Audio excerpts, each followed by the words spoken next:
बाद ये मोनी जी हैं और ये देखिए भाई साहब, इनके दुल्हन के भाई साहब जो है ये लावा परछने के लिए पूरी तरह से तैयार हैं।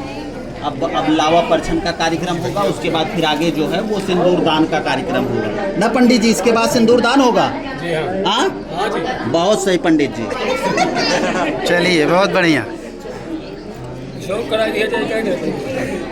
जो जो आप कराएंगे महाराज जी सब सही कराएंगे।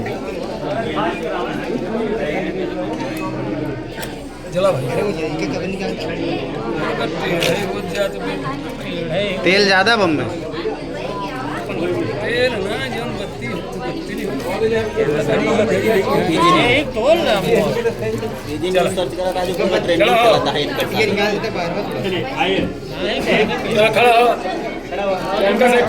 खड़ी हो जाते तो हम से देखिए आप लावा पर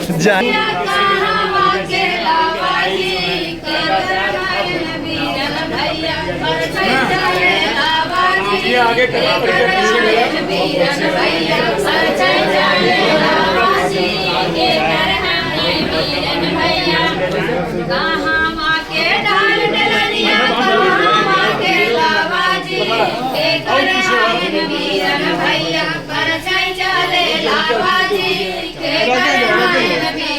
भैया परछाई चले लावाजी के घर हमें बीरन भैया।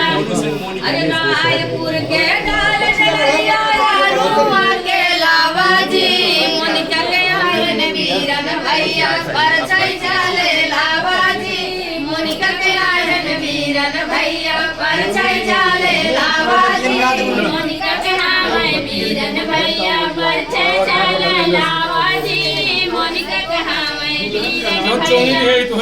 अरे कहाँ के डाल डलैया कहाँ के लावाजी बीरन भैया परछाई चले लावाजी के घर आयन बीरन भैया परछाई चले लावाजी के घर हमें बीरन भैया परछाई चले लावाजी के घर हमें बीरन भैया। रायपुर के डाल डलैया रुआ के लावाजी रायपुर के डाल डलैया रुआ के लावाजी मुनिका के आयन बीरन भैया परछाई चले लावाजी मुनिका के आयन परछाई चले लावाजी मुनिका के हमें बीरन भैया परछाई चले लावाजी मुनिका के हमें बीरन भैया। अरे फेरा वाली गीत गावा हो।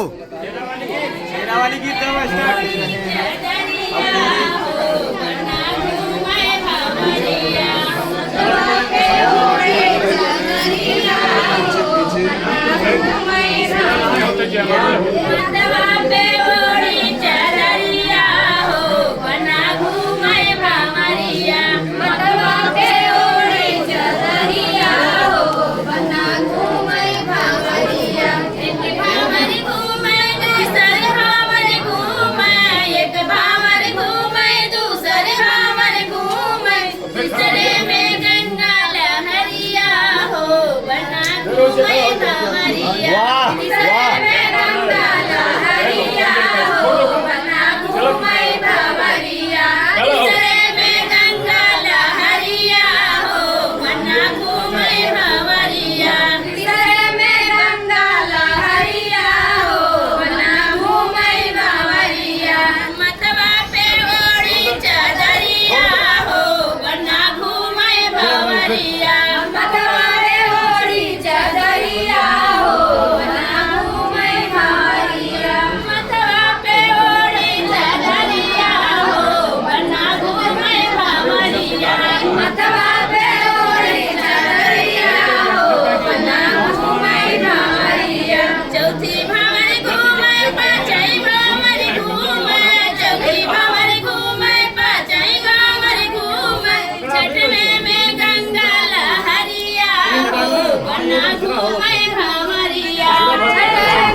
भैया हो ना घूमे हवरिया अथवा पे ओढ़ी चादरिया हो ना घूमे हवरिया।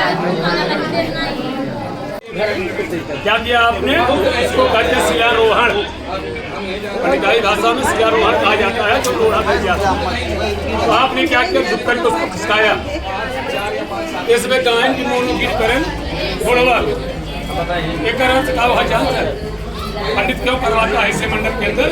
इसका मतलब ये है होने वाली पत्नी अभी हुई नहीं है, फेरों से शादी नहीं होती।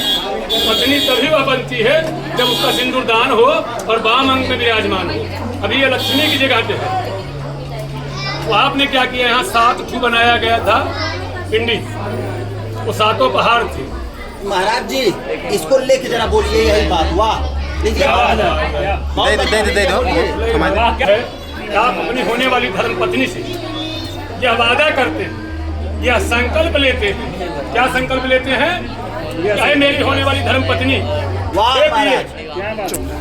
एक मेरी होने वाली अर्धांगिनी, मैं आज संकल्प लेता हूँ कि जैसे शिलाखंड को हटा दिया, जो लोढ़ा होता है हमारे घर का, वह शिलाखंड होता है पहाड़ का एक अंग है, न कि सीमेंट से बनाया गया है। ठीक है, जैसे आज हमने इसको खिसका दिया, उसी तरीके से मैं संकल्प लेता हूँ कि आज के बाद आपके जीवन में पहाड़ जैसी विपत्ति अगर आएगी, उसे मैं चुटकी में, जैसे शिलाखंड को हटा दिया वैसे उस विपत्ति को चुटकी बजाते हुए मैं नष्ट कर दूंगा। ये मेरा वादा है। अब होने वाला है 7 वचन। 7 वचन किसके हैं? कन्या के। और कुछ वचन 5 वचन आपके होंगे।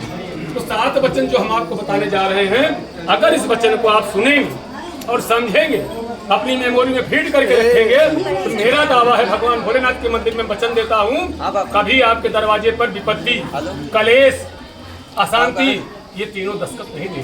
दुख क्या बात, ये दस्तखत देने वाले नहीं है। अब वचन में कन्या क्या कहती है? पहले वचन में कन्या कहती है, वचन का मतलब है आपसे वचन ले रही है, आप वादा कर रहे हैं, संकल्प ले रहे हैं कि आपकी बातों को मैं मानूंगा। पूरा उच्चारण के साथ महाराज जी। वाह भैया, इसमें कन्या कहती है, तीर्थ व्रतोद्यापन यज्ञ दानम मया सहतम यद कर्म कुर्या वामंगम्यामि त्वदा त्वदीयम जगाधि कन्या च वचनम प्रथमम। पहले वचन में कन्या कहती है कि कोई भी तीर्थ यात्रा करें, आप कोई भी उद्यापन करें, व्रत रखें और दान आदि कर्म करते हैं, मुझे साथ लेकर के करना होगा। अगर आप यह स्वीकार करते हैं तो मैं आपकी धर्मपत्नी बनने के लिए तैयार हूँ। दूसरे वचन में कन्या कहती है, हव्यै प्रदानो रमरान प्रीत्यं काव्यम प्रधाने यस्य पूज्येखा वामंगयामि त्वदा त्वदीयं जगाधि कन्या वचनम द्वितीयम्। दूसरे वचन में कन्या कहती है कि अगर आप हव्य दान करेंगे, हव्य दान करेंगे और कव्य दान करेंगे, उसमें साथ लेना होगा मुझे। तो हव्य दान का मतलब होता है हवन करना, कव्य दान का मतलब होता है पिंड दान करना। जब पिंड दान करते हैं तो उसे कौओं को दान किया जाता है, इसलिए उसे कव्य दान कहते हैं, और हवन जो करते हैं उसे हव्य दान कहते हैं। दोनों में आप मुझे साथ रखेंगे तो मैं आपके वामंग में आने के लिए तैयार हूँ। तीसरे वचन में कन्या कहती है, कुटुंब रक्षा भरणं कुर्या पशूनां परिपालनश्च वामंगयामि त्वदा त्वदीयं जगाधि कन्या वचनम तृतीयम्। तीसरे वचन में कन्या कहती है कि आपके घर में गाय है, भैंस है, पशु जितने भी हैं, उनका सबका लालन पालन मेरे अधिकार में होना चाहिए, और आपके माता पिता का मैं सदैव आदर करूंगा, वो करूंगी। इस अगर वचन को आप मानते हैं, मैं आपकी वामंगी बनने के लिए तैयार हूँ। चौथे वचन में कहती है, आयैवेयौ धान्य धनिकान पीष्ट्वा निवेशं न गृहे निदद्या वामंगयामि त्वदा त्वदीयं जगाधि कन्या च वचनम चतुर्थम। चौथे वचन में कन्या का सत्यों का मतलब होता है जो आय हो, और व्यय का मतलब जो खर्च हो, उन सबका हिसाब किताब हम दोनों को मिल के करना होगा। आप मेरी सलाह से कुछ खर्च करेंगे, अगर यह बात आपको स्वीकार है तो मैं आपके वामंग में आने के लिए तैयार हूँ। और 5वें वचन में क्या करने कहती है? देवालया कूपतराक बापी विधज्ञ यदि पूजिए था दामंगयामी त्वदा त्वदीयं जगाधि कन्या च वचनम पंचमम। 5वें वचन में कन्या कहती है कि यदि आप तालाब बनवाएं, कुआं बनवाएं, मंदिर बनवाएं, बाग बगीचा लगवाएं, उसका उद्घाटन करें, उद्यापन करें, कोई भी कार्य आप करते हैं मुझे आप साथ लेकर के ही करेंगे। अगर यह आपको स्वीकार है तो मैं आपकी बामंगी बनने के लिए तैयार हूँ। और 6ठे वचन में कन्या कहती है देशांतरे आयस्पुरांतरे वा यदा विदध्यय विकृतं वामंगयामि त्वदा त्वदीयं जगाधि कन्या च वचनं कष्टमं। 6ठे वचन में कन्या कहती है कि आप देश अथवा विदेश में कहीं भी कोई व्यापार करेंगे, कोई कार्य करेंगे तो आप मुझे बताएंगे जरूर, आप मुझसे सलाह लेंगे। अगर यह आपको मंजूर है तो मैं आप बामंग में आने के लिए तैयार हूँ। अब 7वां वचन जो होता है भैया, यही आपके भाग्य को बदल सकता है। घर में जो कलेश होता है, 7वां वचन जब बालक भूल जाता है, पति जब 7वें वचन को भूल जाता है तो पति पत्नी में महाभारत होता है और परिवार में बना खाना खाने को नहीं मिलता। वो वचन कौन सा है?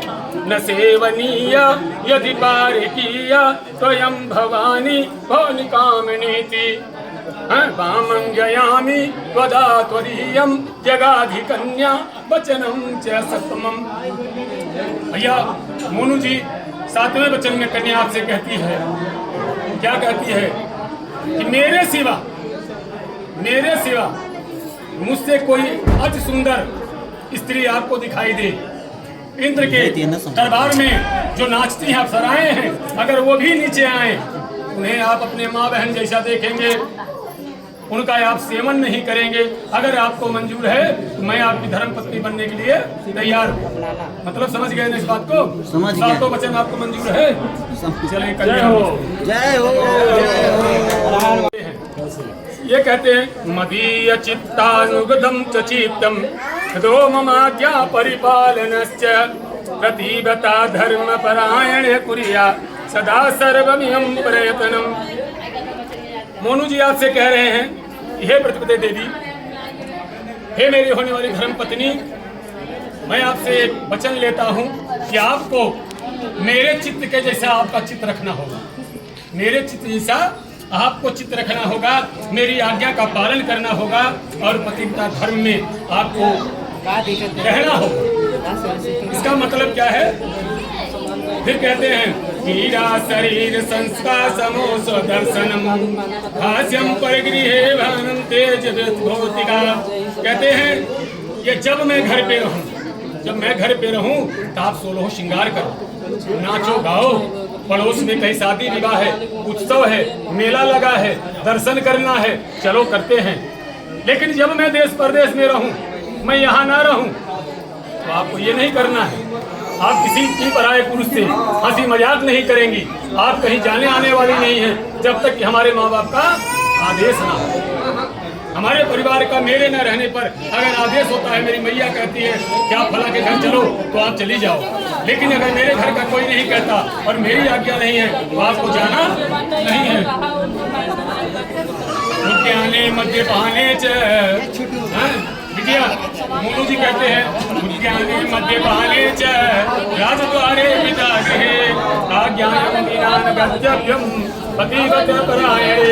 लड़का कह रहा है कि आप एक बात याद रखिए, उद्याने मद्यपाने, उद्यान माने बाग बगीचा, मद्यपाने मतलब जहाँ बेवड़ा भाई बैठ के दारू पी रहे हो या ठेके की दुकान हो, तो आपको शाम के टाइम ना तो बाग बगीचे में जाना है और न जहाँ बेवड़ा भाई बैठ के दारू पीते हो उस रास्ते से नहीं जाना है। अगर रास्ता बनता है तो रास्ता बदल दो।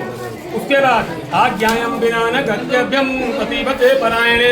अगर मेरी मैया से, मेरी बहन से, मेरी भाभी से, मेरे परिवार में किसी से किसी बात को लेकर के अगर अनबन होती है, आपको तकलीफ होती है, आपको कष्ट होता है, तो आप मुझे बताइए। ऐसा नहीं है कि आपके घर वाले, आपके भाई आए, आपके चाचा आए, आपके पिताजी आए और आपने लुगड़ी उठाया और मायके चल गए। इस बात को आपको स्वीकार करना होगा बिना माता पिता के, बिना इनकी आज्ञा के आप अपने पीहर भी नहीं जाओगी, क्योंकि बिटिया का घर तब तक होता है जब तक उसका सिंदूर दान ना हो जाए। सिंदूर दान होने के बाद उसकी ससुराल ही उसका असली घर होता है। जो नायक मायका होता है ये हर बार बिटिया नया होता है, लेकिन वह अपना घर नहीं होता। बोले श्री रामचंद्र की महाराज जी बहुत बढ़िया। जो बैठे हुए हैं ये दोनों लड़के, जिसको हम मोनू कह रहे हैं और इनको मेनका कह रहे हैं, इन दोनों का मतलब क्या है जानते हो? किसी भी जात का हो, किसी भी पक्ष का हो, जो वर बैठते हैं इनका दोनों का नियम है कि राम सरिस बर दुलही सीता समधि दशरथ जनक पुनीता। ये जो मोनू जी बैठे हैं ये स्वयं राम रूप में बैठे हुए हैं, और जो बिटिया बैठी है ये सीता माता के रूप में बैठी है। क्यों? इनके दाहिने अंग पे है, इसलिए साक्षात लक्ष्मी है। जब वाम अंग होगी इनकी धर्म पत्नी होगी। पूजा में, पाठ में, यज्ञ में जब तक में आदमी क्या करता है, पत्नी को दाहिने अंग पे बिठाता है। शास्त्र ये कहता है कि अगर बाजार जा रहे हो पत्नी को लेकर के तो पत्नी आगे हो, आप पीछे हो। लेकिन आजकल जब आगे बेहरारू हो गया, पीछे कहीं सर्व मेरा कैसा है। तो चलो भैया एक काम करा, अब से दान कर कार्यक्रम किया जाए। बस दैत महाराज बहुत बढ़िया।